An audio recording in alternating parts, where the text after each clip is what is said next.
Good morning दोस्तों। अब धीरे धीरे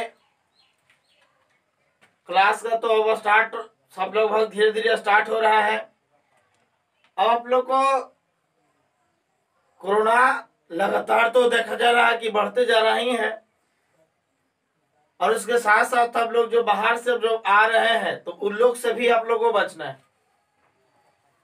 जो क्लास न सुविधा दे करके वीडियो के माध्यम से ही आप लोगों को क्लास दिया जा रहा है। जो केमिस्ट्री के फर्स्ट वीडियो, सेकंड वीडियो, आज थर्ड वीडियो होंगे। केमिस्ट्री के थर्ड वीडियो में आप लोग को दिया जा रहा है पदार्थ के गुण, जो कि और से पदार्थ के गुण में पहला गुण देखा गया था डेंसिटी यानी घनत्व के बारे में चर्चा चले थे, जो बहुत उससे मुख्य पॉइंट उसमें मिला था। आज हम लोग बात करेंगे, ध्यान दीजिएगा, आज हम लोग बात करेंगे दूसरा पदार्थ के दूसरा गुण, जो कि हम लोग कठोरता के नाम से जानते हैं। देखिए, कठोरता है जिसको हम लोग कहते हैं हार्डनेस। हार्डनेस कहेंगे। अब देखिए, इसको हार्डनेस यानी कठोरता दूसरा गुण है। तो पदार्थ का दूसरा गुण कठोरता में सबसे पहले तो जानेंगे कि कठोरता है क्या। कठोरता देखिए, जब कोई एक वस्तु जब आ जाए, जब कोई एक वस्तु दूसरे वस्तु पर खरोंच उत्पन्न कर देता है। जब कोई एक वस्तु दूसरे वस्तु पर खरोंच उत्पन्न कर दे, क्या कर दिया जाएगा? खरोंच कर देता है। खरोंच कर दे तो उससे हम लोग कहते हैं कठोर वस्तु कहलाता है। उससे क्या कहलाएगा? कठोर वस्तु कहलाता है, कठोर वस्तु। लेकिन इस प्रक्रिया को कठोरता कहते हैं। अब देखिए, जब मान लिया जाए कि कोई वस्तु को खरोंच उत्पन्न कर दे, मतलब समझिए कि तोड़ दे, फोड़ दे, काट दे, तो उस वस्तु को कठोर वस्तु कहेंगे। लेकिन उस प्रक्रिया को ही क्या कहते हैं? कठोरता कहते हैं। अब देखिए, कठोरता को, अब हम लोग कठोरता आया, कठोरता को यदि वो कितना काटा है उसको मापने के लिए, कठोरता को मापने के लिए स्केलरोमीटर का उपयोग किया जाता है। स्केलरोमीटर का उपयोग किया जाता है। जबकि अब ध्यान दीजिएगा, लगभग 1812 ईस्वी में 1812 ईस्वी में एक महो नामक वैज्ञानिक थे। पता है सब लोग को? महो नामक एक वैज्ञानिक थे। महो नामक वैज्ञानिक ने क्या किए कि यह अपना एक स्केल दिए, और उस स्केल का नाम उस स्केल का नाम रखे महो स्केल। महो स्केल, जो महो स्केल कठोरता को मापने से संबंधित है। कठोरता को मापता है जी, कठोरता को क्या करता है? मापता है।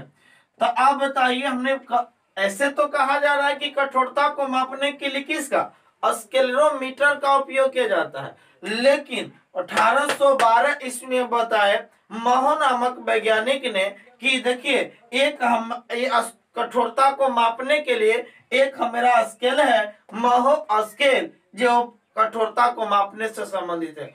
और इस स्केल पर 1 से 10 तक व्यक्त किए।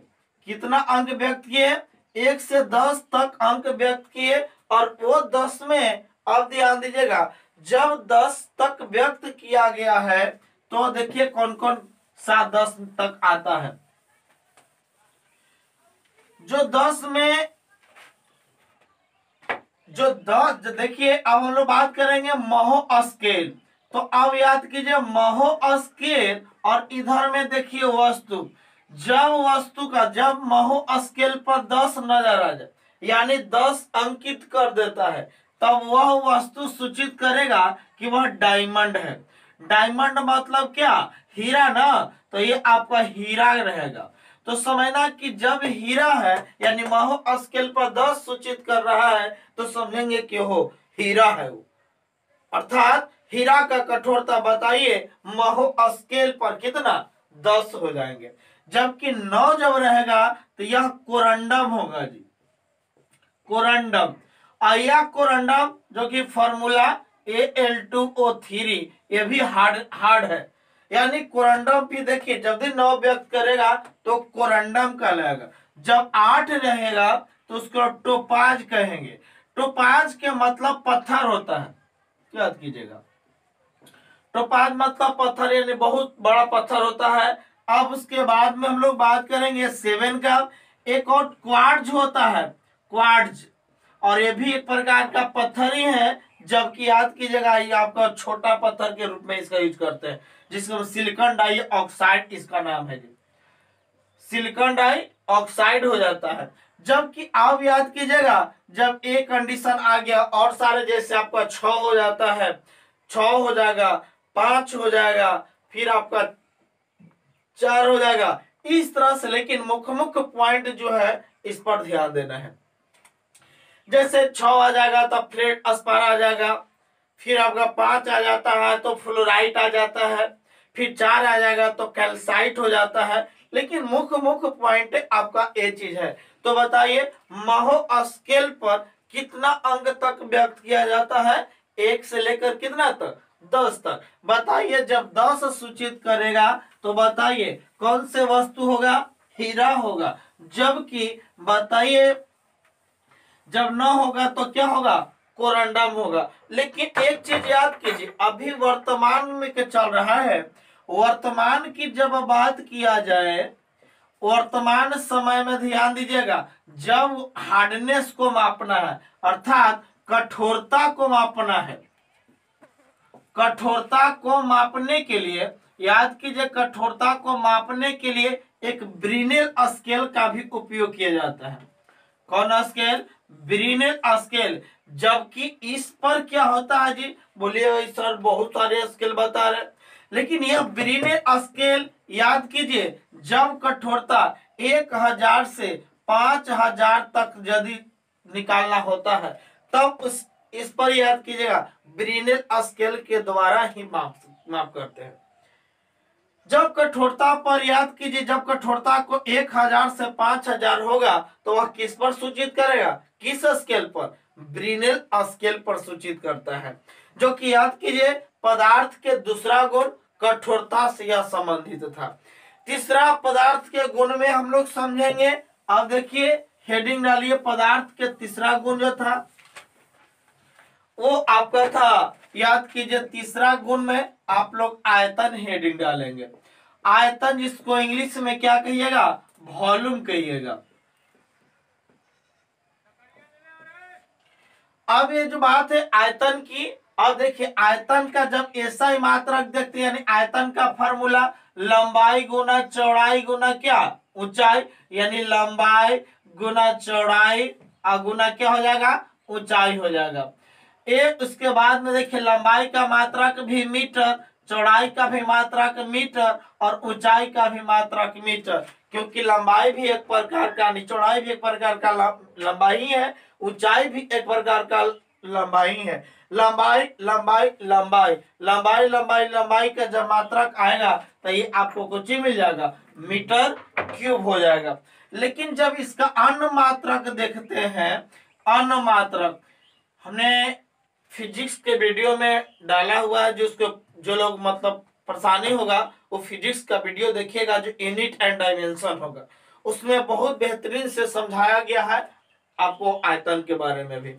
तो अब देखिए इसका अनुमात्रक देखा जाए, देख लीजिए पहले आयतन का अनुमात्रक जैसे आप याद कीजिएगा लीटर होता है।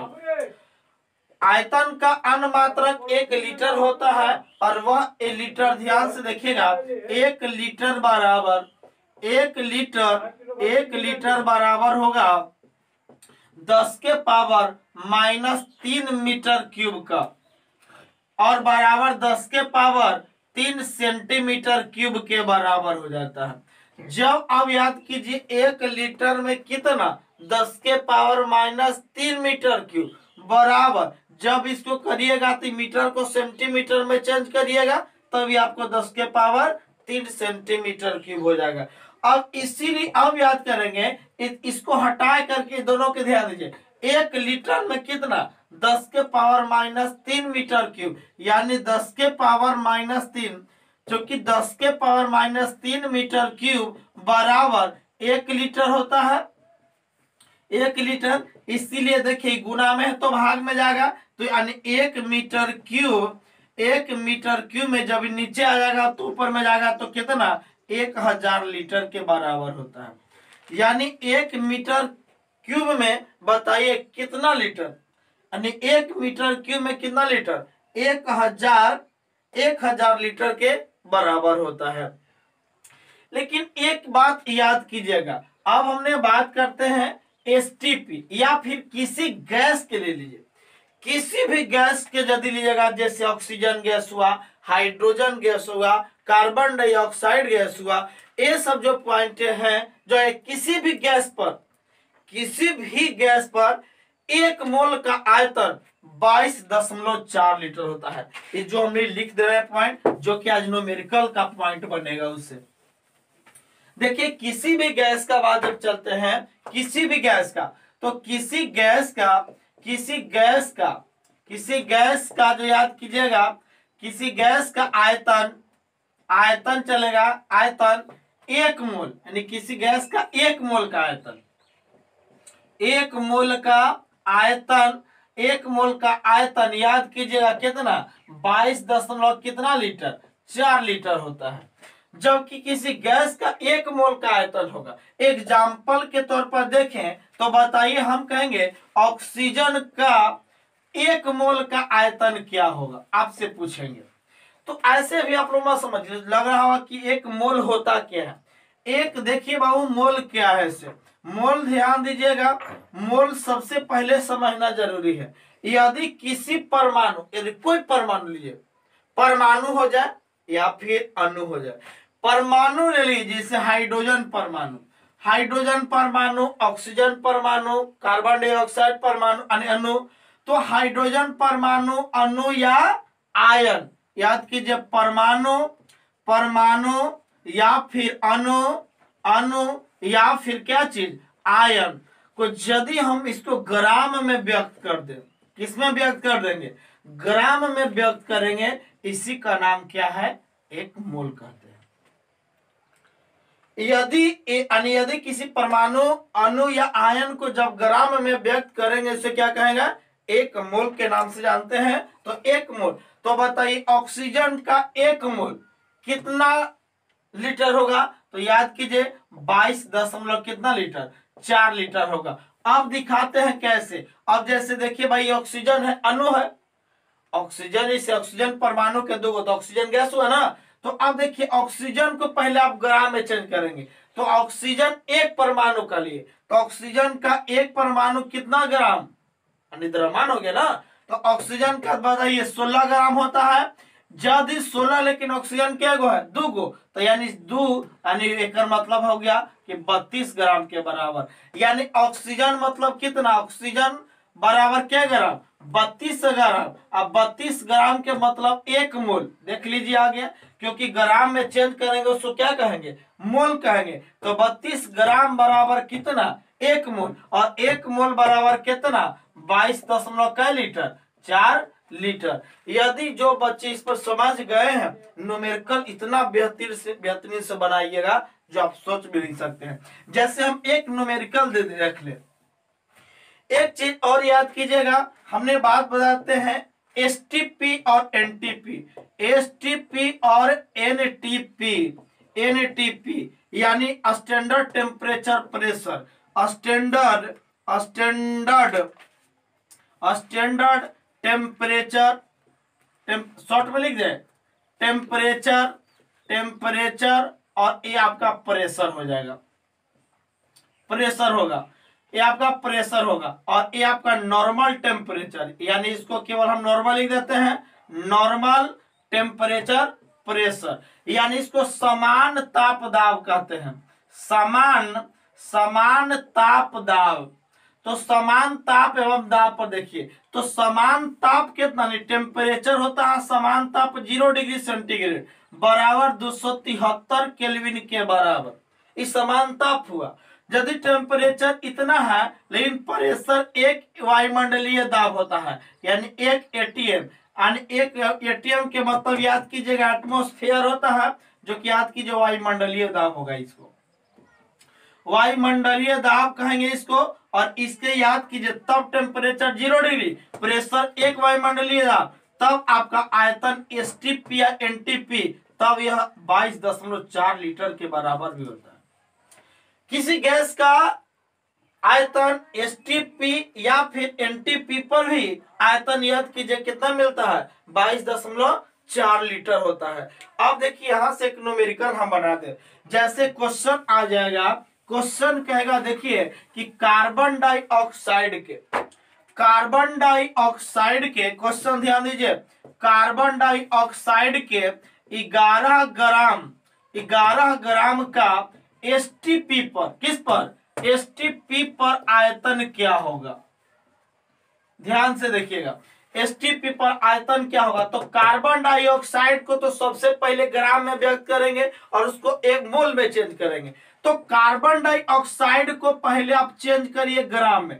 तो कार्बन डाइऑक्साइड का द्रव्यमान संख्या कितना, यानी 12, तो 12 प्लस कितना हो जाएगा, 12 प्लस देखिए 16 ऑक्सीजन का, लेकिन 2 है ना, तो 16 दूनी 32 बराबर क्या ग्राम, 44 ग्राम। इसके मतलब है कि 44 ग्राम बराबर कितना, नहीं कार्बन डाइऑक्साइड चल रहा है ना, तो 44 ग्राम बराबर क्या मोल, 1 मोल। और 1 मोल को बताइए, 1 मोल एसटीपी या एनटीपी पर है ना, तो कितना लीटर के बराबर, 22.4 लीटर के बराबर होता है। जब इतना आ गया तो लेकिन याद कीजिए कितना ग्राम पर कार्बन डाइऑक्साइड के कह रहा है, कार्बन डाइऑक्साइड के कितना ग्राम पर, 11 ग्राम पर। हम थोड़ा सा लॉन्ग कर देते हैं, उसके बाद शॉर्ट में बना देंगे आप लोग को।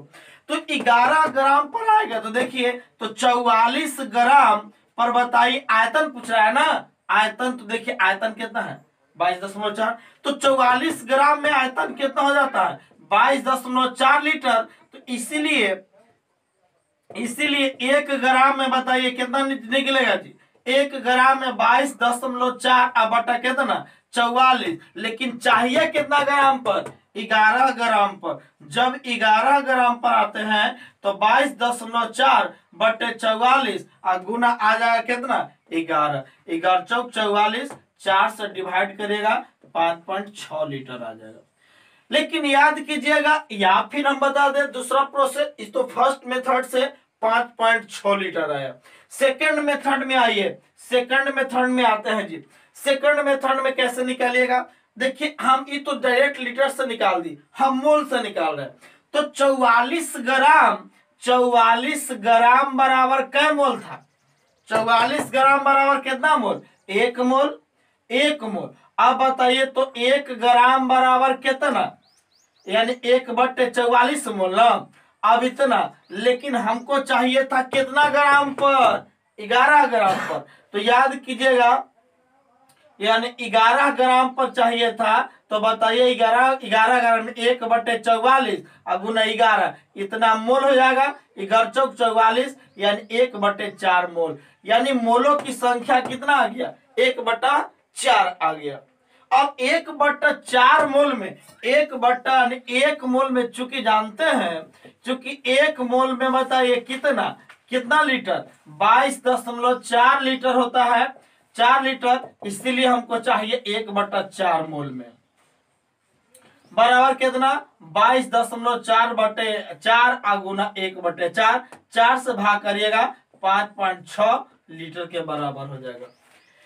हमने ये जो सेकंड पार्ट देखे, लेकिन यदि मान लेते हैं इतना नहीं करते हैं मोल की संख्या निकालने के लिए, तब याद करिएगा हम एक चीज और बता देते हैं। डायरेक्ट मोल की संख्या निकालना है तब फॉर्मूला देखिए, यानी मोल की संख्या निकालना है जी, मोल की संख्या यानी नंबर ऑफ मोल। तो याद कीजिएगा गिवन मास यानी दिया गया द्रव्यमान, दिया गया द्रव्यमान, दिया गया जो भी द्रव्यमान दिया हुआ रहेगा 100, और उसके बाद आणविक द्रव्यमान, आणविक द्रव्यमान, आणविक द्रव्यमान या फिर एटॉमिक द्रव्यमान, परमाणविक द्रव्यमान या फिर आयनिक द्रव्यमान। तो अब देखिए हमने मोल की संख्या निकाल रहा है, यानी मोलों की संख्या, यानी number of mole is equal to, देखिए दिया गया मास कितना था 11 ग्राम ना, देख लीजिए कार्बन डाइऑक्साइड वाला में तो 11 ग्राम ओ, और आणविक देखिए कार्बन डाइऑक्साइड का निकाले थे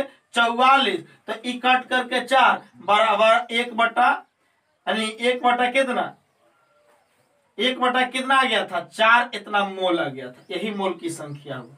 अब 1 बटा डायरेक्ट अब करेंगे तो अब देख लीजिए 1 बटा 4 मोल, तो चूंकि 1 मोल में कितना 22.4, इसलिए 1 बटे 4 मोल बराबर कितना 22.4 गुना 1 बटे 4 यानी 5.6 लीटर। अब देखिए ये जो आपको जो गुण था, अब हम लोग चलेंगे पदार्थ का भौतिक का वर्गीकरण, यानी पदार्थ के प्रकार के बारे में चलेंगे अगली वीडियो में।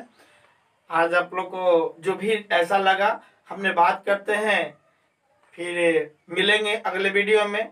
अब बताइए कैसा लगा, जब अच्छा लगा है तो बस बनता है ना लाइक और सब्सक्राइब करें और बच्चों के प्रति शेयर कीजिए ताकि उन लोग भी लाभ उठा सके। Thank you very much.